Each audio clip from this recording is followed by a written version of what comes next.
凌晨来电。由于常年独自在外生活，有一段时间呢，我就迷上了鬼故事了。为了把鬼故事写得更加精彩恐怖，以达到某种心理刺激的超强效果来吸引眼球，我就特意选择在午夜之后开始动笔，到早上地狱里阳光出现的时候结束。据说呀，这段时间群魔乱舞，鬼魅之物呢会自由出没于天地之间的。在这个时间段写鬼故事，不仅感觉有一种真实中的诡异和荒诞中的惊惧，还能够借助鬼魅之物活跃的时段产生的神秘气场所传递出来的信息激发灵感。这种灵感呢，就像是太极阴阳图中的那两条黑白鱼的眼睛一样，虽然只有一个点，但放大了看，却是能够穿越古今和阴阳两界时光隧道的。人的思维可以在其间自由穿梭，鬼魅之物在其间同样可以来去自由。这一天凌晨4点左右，我正投入的写作，被突然传来的手机铃声打断思绪。我拿起手机，这时间打电话问候晚安有点晚了，问早安还有点早吧，除非是有时差的外国朋友，但是我没有外籍朋友和熟人呢。一看是个陌生号码，就立马警觉起来了。因为这样的陌生电话我接得多了，不是骚扰电话就是诈骗电话。偶尔有几个例外，曾经有朋友打过来，故意把号码隐藏起来，害得我猜了半天才敢接电话。他却好像没事人似的，说是习惯了。切，什么习惯了？习惯做小动作吧。有一次接陌生人来电，对方是个女的，我当时正在办公室值夜班，对方就问：“你是主人吗？”我听成了“你是主任吗？”心想主任的电话号码每个办公室都有，还能打错了？我就没好气地说：“哎，我不是，打错了。”说完就摁取消键，从耳机中隐约就传出：“我想问，你是这电话的主人吗？我想和你聊。”可惜啊，手指动作太快了，取消键已经按下，我才反应过来，害得我后悔老半天。你想啊，这深更半夜的有一个陌生女人想和你聊天，肯定是有故事的。除了猎奇心理作祟，对于有点无聊也有点寂寞的我，也许呢是打发时间最佳的方式了。哎，如果再打回去，人家会怎么想？罢了，这电话费也挺贵的。有次更有意思，我刚看完报纸，其中一篇呢是关于近期社会上出现的一些不法分子利用电话诈骗的报道，让我感觉很有趣。看完之后呢，有点困，就躺在床上假寐一会儿。混沌中，手机的来电铃声就突然响了起来。我看了看显示号码，是个陌生号，但还是接了。电话中就随即传来：“喂，你好，你的电话已欠费，需要赶快缴电话费，不然就会停机，请你立即按照指定的银行账号汇款过来。”我一句话都没说完，躺在床上接电话确实不方便的，说一句那边呢突然就问道：“你听到了没有？你有没有在听我说话？你……”我还是对方呢随即就挂了电话。间隔了大约不到10秒钟，又换一个号码打过来了。开口呢还是重复刚才的话，我依旧是不开口也不挂断，只是的，心里一直在偷笑。哎，打吧，说吧，编吧，骗吧，反正电话不要钱。也好久没找到乐子了，此时呢我早已经睡意全无了，想听听对方还有什么招。不好玩的是，对方可能猜到了，再一次问完你有没有听我说话之后就挂了。这报纸上呢，把这些骗子说得很有能耐，已经有很多人被骗了，弄了半天如此拙劣的骗术和几句没有技术含量的话术，竟然还有人上当受骗，到底是谁的智商出了问题啊？那时候我用的还是小灵通，和固话的号码是一样的，骗子误认为我是本地人，所以呢还用白话和我通话。这个骗子一定是脑子进水了，固话呢是按月缴费的，小灵通欠费是有10000号码通知的。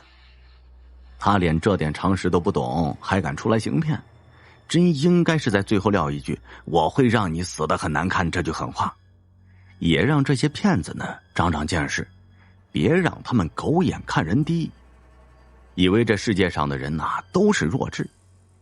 这后来还有一次，对方还是个女生，说是法院有一张我的传票，没等他说完我就挂了。不过这次来电真的不是时候，因为我的鬼故事正写到精彩处。从玄学角度来看，阴阳两界有着严格的规矩，灵体形成初期很难逾越这道界限的，所以他们只有通过无形的电波与阳间交流。更为稀奇的是，这次来电只有5个号码，本地有短号服务项目，很多人都开通了，可我没开通啊。我没有细想，只想听听是哪路仙家。你相信世上有鬼吗？是个女的，并且开口问我这个。喂，你是谁啊？我感觉有点异常，因为我深夜写鬼故事的事儿没人知道。我是你以前的同事，才下班。这么晚才下班，怎么不睡觉？打电话来有什么事儿吗？我一边随便的答应着他，一边想通过声音极力分辨和回忆是谁。你慢慢听人家说嘛。我下班后一个人骑自行车回家的路上，转弯时竟被一辆泥头车给撞了，我被撞倒在路边，也没人管，泥头车也跑了，我是跟着泥头车跑到这里来的。我还是没有想起这位先前的女同事是谁，声音呢始终不够清晰，却听得我有点毛骨悚然，认为这玩笑开大了。我就在这个时候写鬼故事呢，是为了好玩和刺激，不是想吓唬谁，纯属娱乐。可他在这个时候故意给我讲这个段子，分明是一种恐怖袭击呀！即使我是纯爷们儿也无法忍受，我就有些愤怒了，就说道：谁又伤着你的心了？让你喝这么多酒，鬼话是不能乱讲的，不吉利。对了，你到底是谁啊？不是伤了我的心，是伤了我的身。我只想告诉你，这世上确实有鬼。电话随即就挂断了。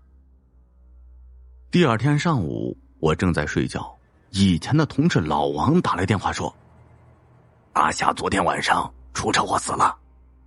我打了个冷战，也一下子想起昨天凌晨那个电话，原来一直没有想到那熟悉的声音竟然是以前同事阿霞的。什么时候？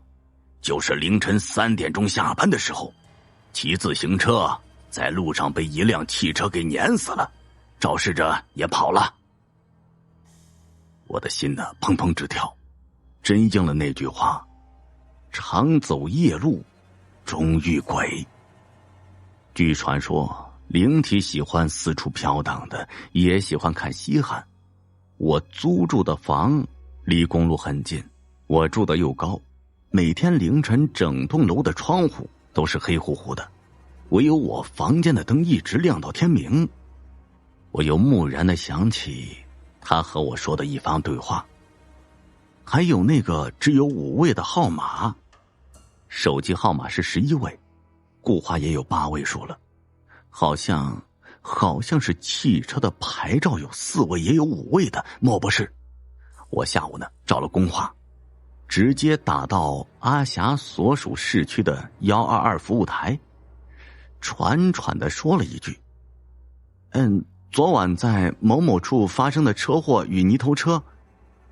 我把手机上那5个号码说了一遍，然后呢，等待对方询问我是谁，就迅速挂断电话。我就在心里一直嘀咕着，希望是真的，希望是真的。果然，没几天老王就打电话告诉我，碾死阿霞的肇事司机找到了，是一辆路经他市来我市的泥头车。还听说呀，提供线索的目击者就是你们市的一个不愿意透露身份的。从此呢，我把夜里写鬼故事的习惯改了，我开始写爱情小说，并且时刻都等着每一个陌生的电话。2个人影第1集，这是妈妈年轻时候经历的事儿。在工业学大庆农业学大赛那年，妈妈20岁左右，已经出来工作2年了，在一个大厂里面上班，做生产工人。这工厂呢实行的是3班倒，白班呢是早上8点到下午5点，中班下午3点到晚上12点，晚班呢是晚上12点到早上8点。每周休息1天，节假日正常放假，留人轮流值班。外婆家呢离妈妈的工厂很近，走路10分钟左右就到了，又是在市区里。那个年代还有一个打倒一切牛鬼蛇神、破除封建迷信的口号，严重感染了很多人的思想。所以妈妈上夜班呢，虽然路灯少，周围黑麻麻的，但也不害怕。这另一个口号就是提防境外敌特破坏社会主义国家建设。此口号更厉害了，全国上下都在抓特务，有的地方抓特务抓得人心惶惶的，具体情况呢就不说明了，可以网上查查历史资料。那天晚上12点，妈妈那个组呢下中班。那时虽然穷，但工厂的食堂也是提供宵夜的，宵夜有粉、粥、面、馒头、包子，肉类很少，都是以素菜为主的。妈妈他们吃完宵夜过后，一起离开工厂。出了工厂已经快1点了，妈妈与工友分别以后，独自一个人就摸黑回家。这上下班的路早已经熟悉了，也不远，路上行人极少，周围都是平房。外婆家在2街2巷15号，妈妈回家要经过2街前几条巷子的巷口。眼看快到家了，突然妈妈就看到巷口有个人影闪进了巷子里。那个巷子呢是必经之路，那时候绝无什么小区管理，巷头巷尾大多数是四通八达的。妈妈一惊，想到的是可能有特务在破坏，于是就放慢了脚步了。绕进路边另一个巷子，进了巷子，先看清楚黑麻麻的巷子没有人，再转回巷口躲起来，看看刚才有人影的巷子，那家伙到底要干什么？那个年代的夜晚不像现在这样热闹，到处都是静悄悄的。万籁俱静下，妈妈听到那个巷子里传来模糊的细微的响声，却不知道是什么声音。不一会儿，那个巷子里出来2个黑麻麻的人影，这2个人影并在一起向妈妈这边走了过来。在那个年代宣传政策和大环境的影响下，妈妈想到的不是害怕，而是有敌特破坏。那年代的人呢，思想是比较淳朴的，很多人也很勇敢。妈妈跳出来迎着那2个人影大喊：有特务呀，抓特务呀，抓特务呀！那2个人影一惊，吓得掉头就跑，一前一后的跑着，还有脚步声。妈妈看到他们跑，更不害怕了，边追边喊：“有特务啊，抓特务啊！”这周围都是平房，隔音差，妈妈的叫声呢，很快引来4面8方的街坊邻居，从各自家里冲出来一起追捕特务。大家也边追边喊啊，然后抓特务。那2个黑影慌不择路，拐进了一个死胡同，很快就束手就擒了。被抓的人被众人押着出来，妈妈呢，只看到只有一个人，就当众质疑那人：“你的同伙呢？老实交代。”其他人也一起质问。那人战战兢兢地说：“只有他一个人，他家里穷，老人又有病，自己没工作，实在饿得不行了，才去偷点吃的。”还哭着说呀，自己不是特务，求大家放过他。这派出所民警闻讯赶来，民警现场审问那小偷。小偷呢，只是偷了人家厨房一点剩饭剩菜，从窗户伸手进去，摸到锅里，用手捞出来，装在一个胶袋里，还哭着说家里穷，老人有病，肚子饿又没工作，实在没办法了。有些街坊也同情小偷，包括小偷被偷的那户人家呢，表示也不追究了。那个年代物资匮乏，这国家穷，人民也穷，大家都穷，很多人都吃不饱，就算有工作的人呢，也是勉强温饱。这时候妈妈向民警反映，小偷还有一个同伙，刚才明明看到2个人影的一起跑进死胡同，可能有一个跑了。民警再问小偷是否有同伙，并且说呀，只要老实交代，既然被偷的住户不追究了，就可以从轻判处。这小偷就发誓说，当时只有他一个人，可能大家看错了。小偷还说，不信的话可以周围检查一下。民警向其他人询问，其他人呢也没看到有2个人，只看到这个小偷在逃跑。民警和大家在附近呢再次调查，也没有发现什么，就认为妈妈可能看错了。大家呢也觉得是妈妈看错了，也赞扬妈妈的英勇行为。后来妈妈跟着去了派出所录口供，登记资料以后，民警就送妈妈回家了。到了第2天呢，这工厂里公开表扬了妈妈的英勇行为，还说要向她学习，并且奖励了5元奖金。那时候的5块钱呢，等于现在的不止500元。2个人影。第2集，妈妈后来了解到，那个小偷呢是本地人，确实是因为穷，家里老人生病，自己找不到工作，实在是没办法，才进行第1次偷窃。小偷在派出所里表示会痛改前非，不会再犯。派出所呢也了解过小偷的家里情况，由于是初犯，也同情小偷家里穷，所以呢只好教育一番，写了一张检讨就了事儿了，还写了介绍信给小偷所在的街道居委会，让居委会关心一下家庭情况，以及让街道安排工作等等。但是妈妈就一直想不明白，当时明明看到的是2个人影，怎么最后只抓到1个人呢？虽然这晚上没有路灯，但那时候的人们早已习惯了黑夜，而且妈妈的视力很好，到现在也没有近视。那2个人呢，确实是看得清清楚楚，怎么最后只有1个呢？全家人也知道妈妈的事儿，居委会呢也来表扬一番。妈妈把当时看到的情况跟外公外婆说了，外婆当时听了，脸色就稍微变了一下，忙说妈妈看错了，可能是看到的重影。但是呢，外婆吩咐妈妈以后上晚班和下中班，在经过那条小巷口的时候，要注意尽量的离巷口远一点，并且赶紧走过去，不要看小巷里面。后来还在外面摘了几片柚子叶，用红纸包着，给妈妈带身上。妈妈不解，就问外婆是什么意思。外婆只说呀，这是以前老祖宗留下来的一种保平安的方法，你常上夜班，所以带着比较好。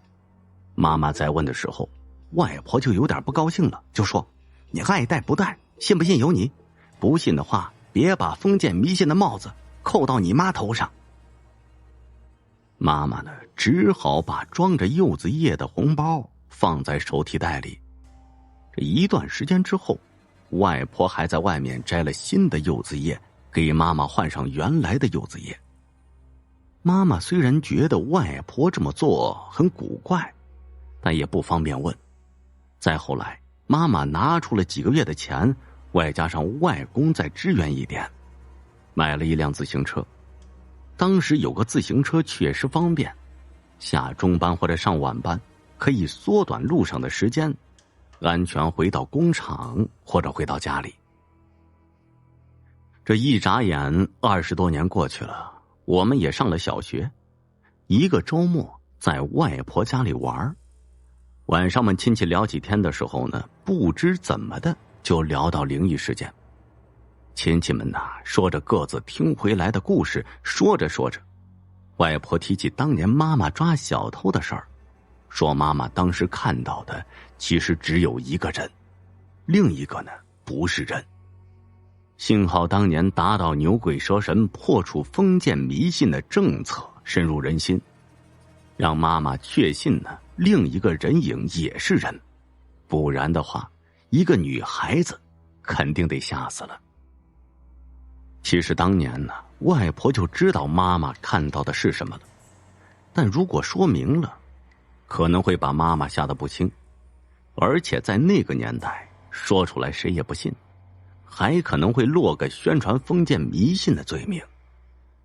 那时候的广州三元宫、六榕寺等寺庙道观都受到冲击，也很难求得平安符。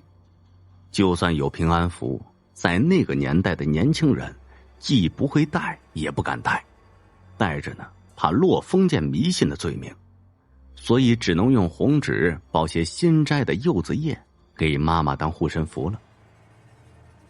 亲戚们就问外婆，为什么当时只有妈妈看到2个人影？外婆说，可能是妈妈长期3班倒，人在晚上的时候会阳气低，又或者时运差，就容易看到。后来人多追小偷，阳气重了，民警也赶来了。这警察和军队一般都是有威严之气的，就能把那东西给吓跑了，所以也只有妈妈一开始看到的那个不是人的黑影，其他的人看不到。亲戚们又问，那条巷子有东西的话，那里的住户不受影响吗？外婆就说，那不一定，谁知道那东西是过路的还是属于哪家的。那小偷本来就走霉运，家里穷，老人有病，自己没工作，已经够倒霉了，被迫深夜出来偷东西时，有可能在其他地方惹到的，才带入巷子里。这妈妈听了外婆的话，有点目瞪口呆，回想当时的情形，才想到那2个人影，其中一个跑的时候有点像飘着的，用现在的话来说，就像是踩着滑板跑的，而且脚步声呢也只有1个人，不像是2个人在跑。当时只想着抓偷抓小偷，没注意这些细节。亲戚们又说，现在巷口巷尾都有路灯了，街道马路也比以前亮多了，而且现在的生活跟以前不一样了，没什么可怕的。如果怕的话，六榕寺、三元宫都开了，求个护身符就行了。妈妈这才说，现在当然不怕了，我们又不是那条巷子的住户，也没有亲戚熟人在那里，不去那里就行了。当时我在旁边听着，听的是心惊胆战，导致后来有段时间晚上不敢出门。因为我们上外婆家的时候，也是经过当年妈妈发现小偷那条巷子的。那条巷子白天我也走过，巷子也有人住，都是在工厂等单位上班的职工和家属，但绝对没想到的是，那条巷子竟然有那些东西存在呀！从那以后，无论什么时候，我再也不进那条巷子了。后来再长大一点，可以自己骑车去外婆家里，只要一个人，或者呢是载着妹妹，在傍晚的时候去外婆家里，或者晚上从外婆家回来，肯定会绕到另一边的街道过去的。就这样一直到外婆搬了家，才逐渐忘记了这件事儿，直到最近想起来，才把它给记录下来。骆头虫。小镇频现白骨，真凶究竟是何物？民国初年，浙江最南边的一个小镇上，有家王氏豆腐店，生意呢还是不错的。店老板呢，每天半夜起来磨豆浆干活，准备一天的买卖。这一天半夜，老王和平常一样，提着水桶准备去河里打水，可他没走几步，就忽然发现这地上有堆白色东西。老王仔细一看，顿时头皮就发麻了，这分明是一堆白骨。他赶紧走过去，弯着腰看了半天，终于松了口气了。这副白骨啊，看起来似乎是阿猫阿狗的。老王打完水回去，继续做他的事情，并没有把这事儿呢放在心上。这第二天，老王在做买卖时，陆续听到有人抱怨说自己家养的鸡鸭少了，还有人说呀，这猫狗也不见了。这时他忽然想起半夜看到的那堆白骨，就忍不住说了出来。听说这事儿，当即就有好事者沿着镇子找了一圈。这江南小镇本身就小，走一圈呢也不过就是1个时辰的事儿。于是呢，不多时就在巷子深处、桥洞这些地方，发现了好几副家畜的白骨。这下呀，镇子就炸开锅了，有人就开骂了，说哪个下三滥的痞子居然做这种下作的事情。然而这骂归骂，这白骨依然是隔三差五的出现。就在这镇民纷纷揣测这到底是什么人搞鬼的时候，谜底呀自己揭开了。那天镇子最北边，一个陈姓的老爷子还没有完全咽气，家人呢就看到从屋子外面飞进来一大团一大团的虫子。就在众人瞠目结舌之际，这虫子已经围绕在老爷子身上，如同蝗虫一般，聚集在老人脸部、脖子等皮肤暴露的地方，拼命地啃噬起来。不过呀，是1-2分钟的功夫，这群虫子又成团的飞出去。众人发现老爷子身上那些被叮咬的地方已经是白骨了。事情一传开，整个镇子的人都是人心惶惶的。镇长坐不住了，他和手下人商量一下，觉得此事啊，只能请庄道长出面解决。说起来，这庄道长也是能人。当年这镇上啊，连续大半年没下雨，于是镇民就凑钱请道士做法事求雨，却没有什么效果。大家呢是怨声载道。这忽然有个白云观的道长找到这镇长，自告奋勇地说，昨晚他夜观星象，发现镇子上空黑气缭绕，挡住龙王的雨，只有他开坛做了法事，驱逐掉黑气，这雨呢才能下来。这庄道长也是真有本事，白天刚做完法事，这夜晚就是一场倾盆大雨浇下来。这雨整整下了3天3夜才停，河面呢都涨了好几公分。后来又经历了2次求雨的事情以后，镇民对庄道长的法术相信的是无以复加。自此以后，白云观的香火陡旺，一时无二。然而令镇长万万想不到的是，这次庄道长啊，听说要驱除尸虫，却是推三阻四。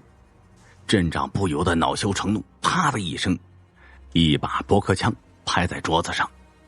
庄道长吓得浑身哆嗦，双腿一软，给镇长跪下了。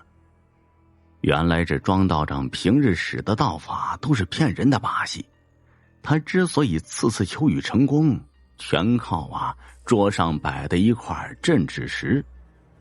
这石头是凌云观陈道长所赠，非常稀有。每到下雨的前1-2天，这石面上就会出现一层细密的水珠，雨越大，这水珠呢也就越大。庄道长全靠着石头预示天气，才能装模作样的施法求雨，让众人信服，令白云观香火旺盛起来。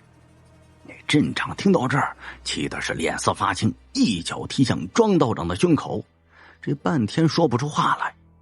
庄道长捂着胸口不住磕头，说自己虽然不行，但若请到凌云观的陈道长，或许呢能收了尸虫。这镇长呢想想也别无他法，于是呢限定庄道长在3天之内请来陈道长解决尸虫，不然呢旧账新账一块算。3天之后，庄道长真的带了个中年男子回到镇上。这自称是陈道长的男子倒话也不多说，只是绕着动物的尸骨看了看，又沿着镇子走了一圈，不住点头。这过了好一会儿，他开出一份单子，这里面的东西呢却好生奇怪，什么铁砂20斤、驴皮3张、16木3斤、大铁锅2口等等。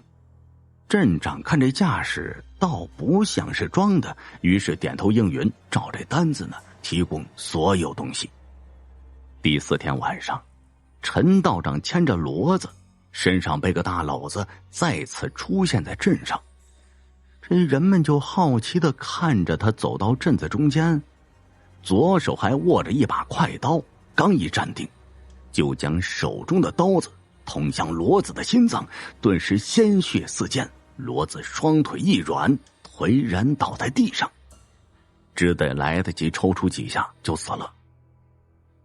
这围观的人呢顿时一片惊呼，还没等平复下来，忽然看到成团的虫子黑压压的飞到这刚死的骡子那儿，说是迟那是快，陈道长打开篓子盖，只见一大群一大群的青虫脑袋团团飞出，仿佛是寄生体，一碰触到尸虫，瞬间就融入他们的身子里。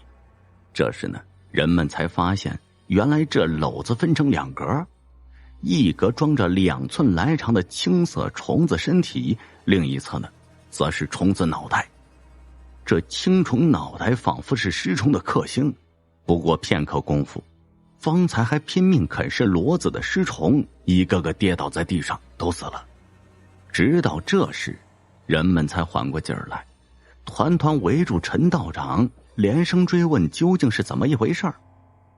这陈道长微微一笑，只是说呀，等到天亮，这青虫脑袋便能杀死方圆100里的全部尸虫，而后呢就会飞回笼子，并不打扰小镇生活。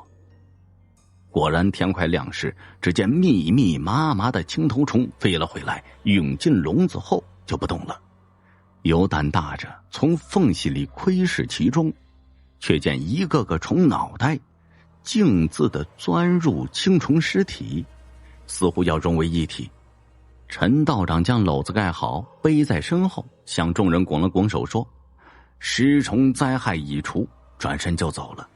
这时呢，庄道长从人群中走了出来，说自己呢和陈道长是同门师兄，若不是看在他的面子上，这陈道长断然不肯出手。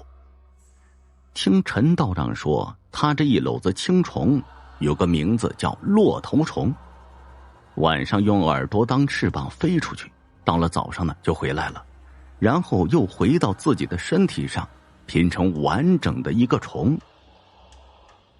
这虫子天生就是尸虫的克星，然而要抓住它非常不易，非但要有各种器物，更要有修习本门道法方可才行。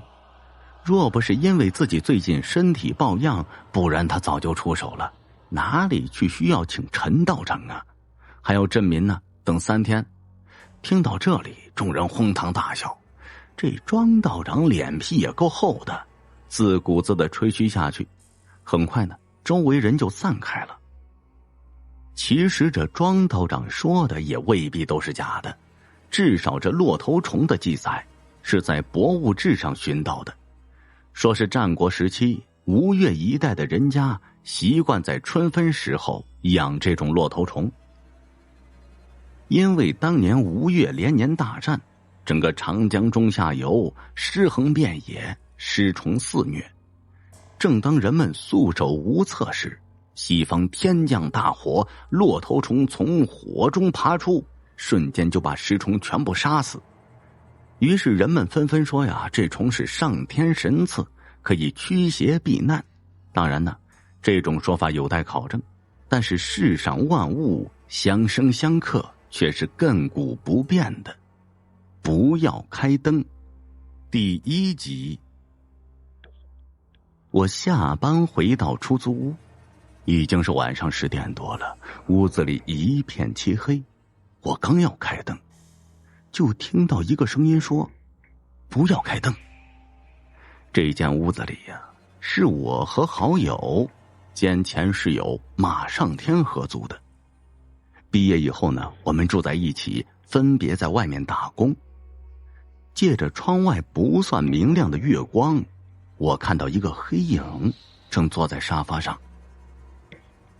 为什么不开灯啊？难道又停电了？说着，我就走到沙发跟前坐下来。你在这里干什么呀？难道就是为了等我告诉我停电了？我对马上天的行为呢，感到哭笑不得。他却没有回答我的问题，而是说：当你不知道屋子里发生什么的时候，千万不要开灯。我一愣，你这话什么意思啊？随即他给我讲了一个恐怖的故事。故事的主角是一个刚毕业的男生，他也和室友在外面呢租了房子。这天晚上，男生回到出租屋的时候，见这屋子里伸手不见五指，刚要开灯就被人制止了。不要开灯，声音有些低沉。他一怔，转头呢看向客厅里坐着的一个黑影。他长出一口气，就埋怨室友吓自己一跳，并问为什么不能开灯呢？黑影说他眼睛不舒服，开灯眼睛就疼。这男生呢虽然感到奇怪，但还是听话的呀，没有开灯。自己呢就朝着卧室走去。刚走进卧室门，他就听到一阵若有若无的声音从身后传来。那声音呢仿佛在极度痛苦之下发出来的呻吟。男生停下脚步，转向黑暗中问道：你眼睛疼得厉害吗？用不用去医院呢？室友就说：我没事儿，明天就好了，你快点回房间。男生皱皱眉，但是呢没说什么，就回到自己的房间里。但是呢他一直没有睡着，总觉得有什么地方不对劲儿。就在迷迷糊糊快要进入梦乡的时候，他猛然感觉到不对劲的地方了，噌的一下从床上坐了起来，浑身上下顿时冒出一层冷汗。室友只是眼睛有毛病，但是刚刚室友说话的那声音根本就不是他的呀。还有这客厅里有一股奇怪的味道，现在想来那分明是血腥味啊。男生头皮有些发麻了，身子僵硬的从床上下来，慢慢的走到门口。他伸出抖个不停的手，想要去拉门，可是呢却突然间听到一丝奇怪的声音。那声音呢像是人的呼吸声，声音很小，但是在这寂静的夜晚却显得如此的清晰。而且呢正来自一门之隔的门外。外面的人是谁呀？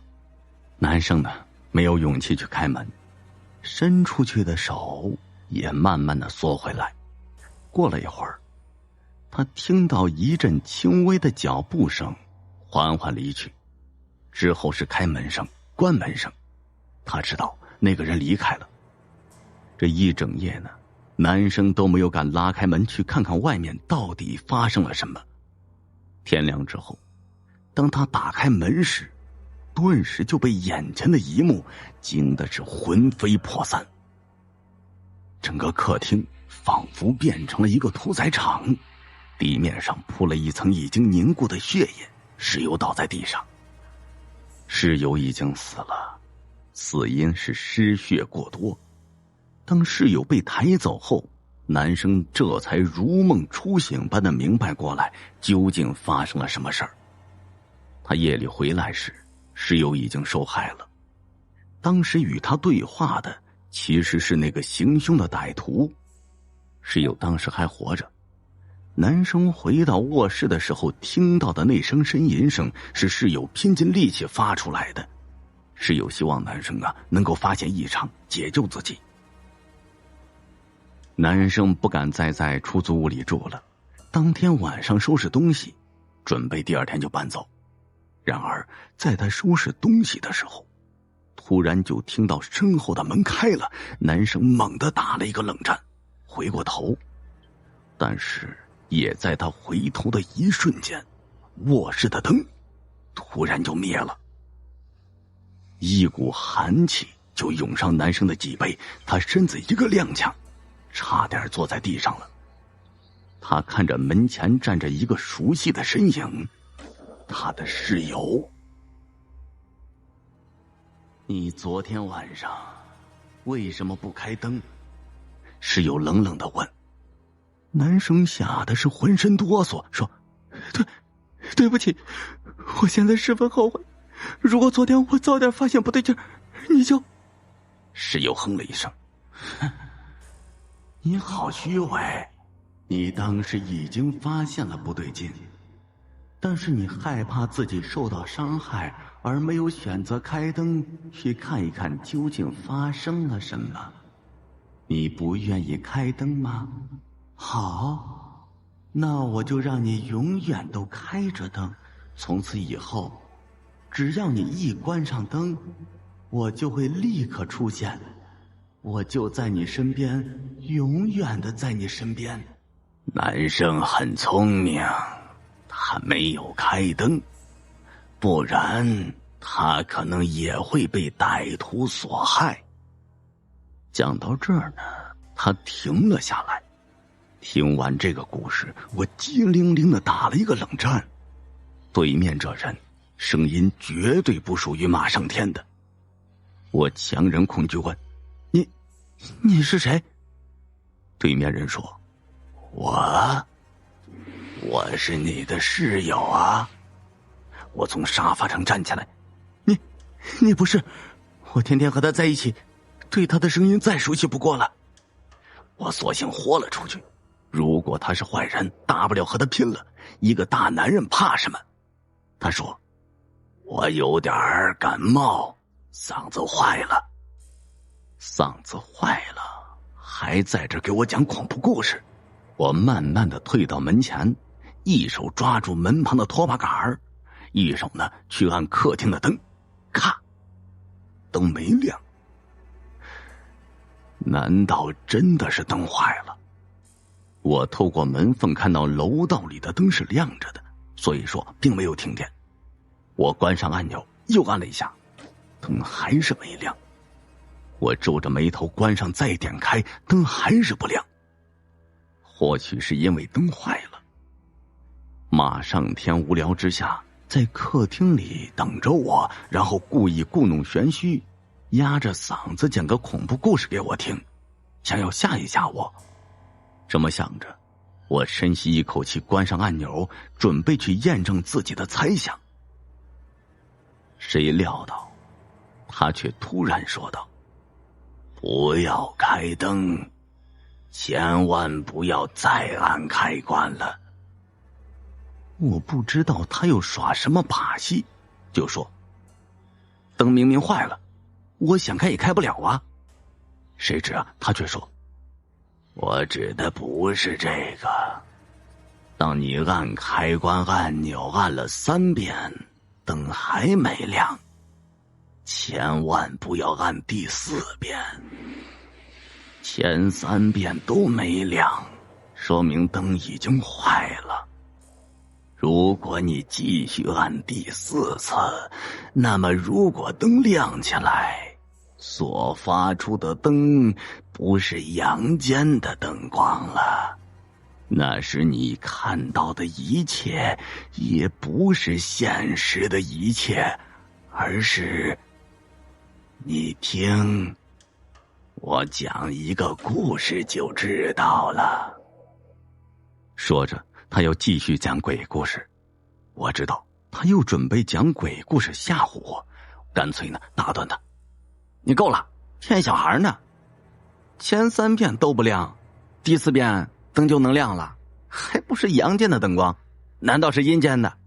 说着呢，我随手点了一下开关。让我没想到的是，灯在此刻却亮了起来。突如其来的灯光晃得我睁不开眼睛，直到慢慢适应了，我才睁开眼睛，疑惑地看着屋内的灯。灯怎么就突然亮了呢？我心中疑惑不解，但还是不相信马上天的话，因为灯光看起来并没有什么异常。但是当我看向沙发的时候，我却发现马上天不见了。只是一开灯的功夫，他根本不可能在我眼前离开客厅而不被我发现。我感觉喉咙发干，忍不住咽了一口唾沫。马上天，没有人回应我。想了想，我走到马上天的卧室门前，我伸手刚想敲门的时候，客厅的灯居然闪了起来。不要开灯，第2集。我以为灯闪了几下后会灭，如果这样的话，我肯定是奋不顾身的逃出出租屋的，但是闪过几下之后就恢复正常了。我敲了2下门，没想到却听到吱呀的一声，门缓缓的就打开了。让我没想到的是，卧室里面马上天正无所事事的躺在床上看着手机。见我进来，他扭头看了我一眼，顿时瞪圆了眼睛：“你来干什么？”我顿时愣住了，他这话什么意思？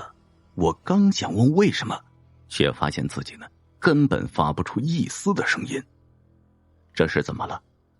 我的嘴巴不受控制，双腿也不受控制，慢慢的朝着马上天走去。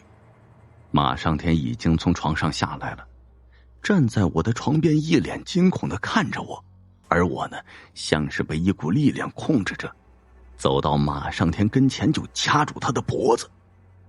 这究竟怎么回事啊？我并没有去想掐他的脖子呀。这种无法控制的感觉让我感受到了恐惧，但是呢，我能感觉到自己的手上的力度越来越大。马上天挣扎一阵，头一歪就不动了。我把手放在他的鼻前，发现他已经没有了气息了。我竟然亲手杀死了马上天，恐怖让我瞬间感到窒息。我想要转身逃走，但是呢，身体依然不受控制。接着我将马上天的尸体从他的卧室里拖了出来。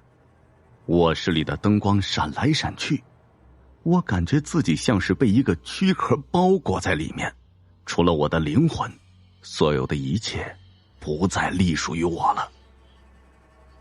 我以为我接下来会将马上天的尸体毁尸灭迹，但没想到那股力量却拖着马上天进了我的卧室。我要干什么？我拖着马上天的尸体走到床前，蹲下来，慢慢的将马上天的尸体推到床底下。马上天双眼圆睁，死不瞑目，侧着脑袋死死盯着我。我惊恐的大叫一声，一屁股坐在地上。这时我发现自己又掌握了身体的控制权，看着床下的尸体，我脑袋嗡嗡直响，连滚带爬的来到门前，拉开门跑了出去。我跑到客厅门前，想要拉开门逃出去，却发现门怎么也拉不开。我使劲的拍着门，但却是毫无用处。就在这时，客厅里的灯再次闪了起来，我急忙转过头，客厅里空空荡荡。但是就在灯闪完灭掉以后，我看到一个人影凭空出现在了我的沙发上。你到底是谁？我靠在门上，声音颤抖地问。黑影冲我招了招手说：“过来，坐。”他声音很平静，但带着一股不可抗拒的力量。我知道这是逃不掉了，如果惹怒了他，下场一定很惨。所以呢，我听话地走过去，哆哆嗦嗦再次坐在他的对面。你究竟是谁？是你控制我杀死了马上天？你为什么要这么做？我提出了心中的疑问，心想就算是死也要做个明白鬼。他摇了摇头说：“并不是我控制你杀死了马上天的，我也没有那个能力。”我更疑惑了，那刚刚卧室里发生的一切又怎么解释？他说：“我之前对你说过了，当屋子里灯坏掉时，千万不要一直按下去，因为它再次亮起的时候，已经不是阳间的光了。那是你在光下所看到的，就不是你应该看到的场景。不过，那场景确实是之前某个时间段真实发生过的事情。”我恍然大悟，但同时浑身冒出一阵冷汗。之前某个时段发生的事情，这么说，马上天之前被人害死了，此时尸体藏在我的床下，难道我面前坐着的这个人？他像是读懂了我的内心，说：“你的室友不是我杀死的，你想知道是怎么回事吗？我来告诉你。”接下来的时间里，他又给我讲了一个故事。张强是一个小偷，这天呢，他正在一个出租屋里行窃时，突然听到一间卧室传来一阵响动。他当时十分紧张，因为据他事先踩点了解，这个时间里这间出租屋里应该是没有人的。于是张强偷偷地躲在沙发后面。没一会儿，一个人从一间卧室里走了出来，那人慌慌张张的，像是做了什么见不得人的事情。这个屋子里住的人张强都见过，眼前这个人根本不是屋子的主人。那个人个子很高，身材魁梧，他左右看了看，转身又回到屋子。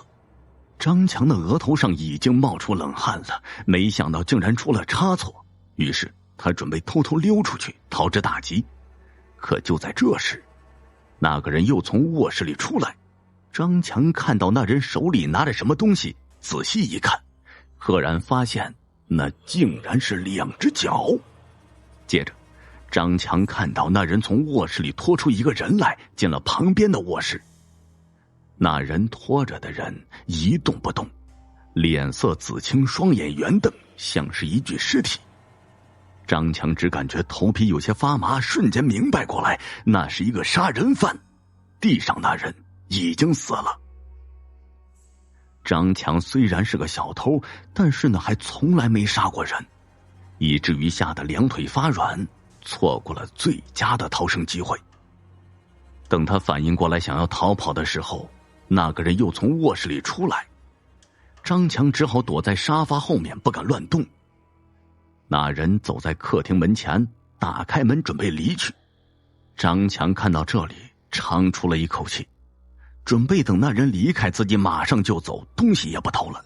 可是那人突然停住了脚步，转头看着客厅亮着的灯。张强只感觉一盆冷水浇在头顶。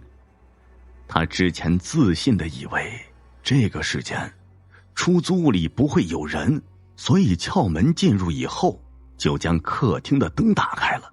接着张强听到一阵脚步声缓缓地走过来，他讲到这里就停了下来。黑暗中我能感觉到他死死地盯着我，我一阵紧张，呼吸急促起来。你是张强？他紧接着说，那个人太强壮了，我根本不是他的对手，我不敢求助，因为我是小偷，而且我知道现在的人都抱着一种多一事不如少一事的心态，就算求助也不一定会有人来救我。我就感到脊背一阵冰凉。这么说你已经死了？那你为什么还留在这里？他叹了口气说，其实我的故事还没有讲完。说着他接着讲道，张强被那个强壮的人杀死，他的魂魄离开了自己的身体，看着自己的尸体，张强实在不情愿就这么死去，直到死他才感受到自己一直生活的多么委屈，多么的没意义。不单如此，因为平时做了很多坏事，他知道自己一定会下地狱受酷刑的。就在这时，他想到了一个传说，关于魂魄的附身的传说。当一个人感到恐惧时，那么他的体质就很难抵抗鬼魂的入侵，这个时候鬼是很容易上这个人身体的。所以张强悄悄地躲起来，想要找个机会附身在别人身上。没多久，他等来一个人，他呢给那个人讲恐怖故事，吓得那人毛骨悚然。接下来他准备上那个人的身了。我总算明白整个事件的经过。傍晚的时候，马上天给我打电话，当时他说身体有点不舒服，就提前请假下了班。他回来后，他的仇人找了上来，将他杀死以后，把他的尸体放在我的床下，想要嫁祸给我。这期间张强闯了进来，结果搭上了性命。现在的张强是个鬼，他想上我的身。张强叹了口气说，我的亲身经历证明了一件事，当你不确定屋子里是否安全时，千万不要开灯。我就是因为开了灯，结果把性命搭上了。张强见我没有说话，以为我吓坏了，突然向我扑了过来，可是随即他尖叫着一声摔倒在地上，因为他从我身体里穿了过去。他倒在地上难以置信地说，怎么回事？我为什么上不了你的身？你刚刚不是被我讲的故事吓得够呛吗？为什么我进不了你的身体？我也叹了口气说，不是我的身体排斥你，你刚才也钻进了我的身体了，只是我的身体无法承载你。我的意思是，我无法被你附身，因为我也已经死了。张强明显就郁闷了，没想到这么辛苦半天，讲几个故事吓唬我，最后却无法上我的身。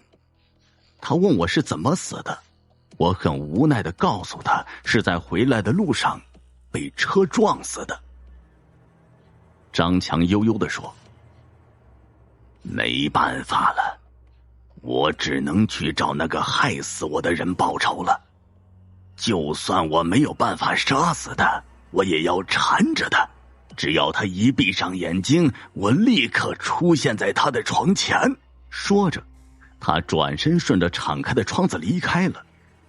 现在出租屋里除了我，只剩下2具尸体，我没有留下来的意义，于是呢，我也准备顺着窗子离开。